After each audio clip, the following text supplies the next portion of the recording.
My name is Kuntal Singh Pada. I am a student of Chandigarh University's Mechanical Department, and we are celebrating Engineers Day today. I would like to showcase my project in which I have increased the efficiency of an air conditioning system. Basically, what we've done is, like if we take an example of a 1-ton AC, right?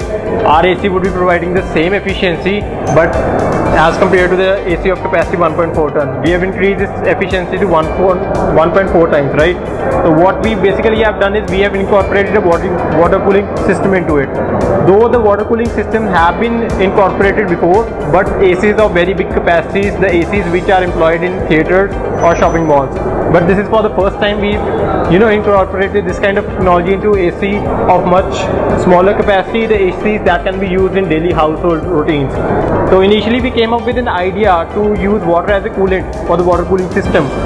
I have got assistance as well as monetary help from the university in making of this project.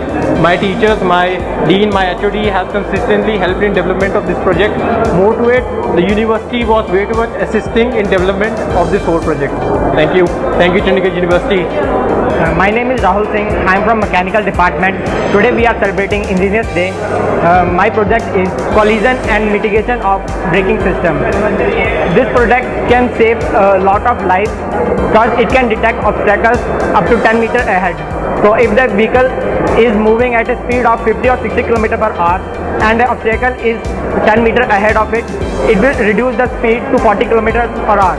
If the obstacle does not move, like a car is not moving further, and if the vehicle gets too close, like 5 meters, then it will reduce the speed to 20 km per hour.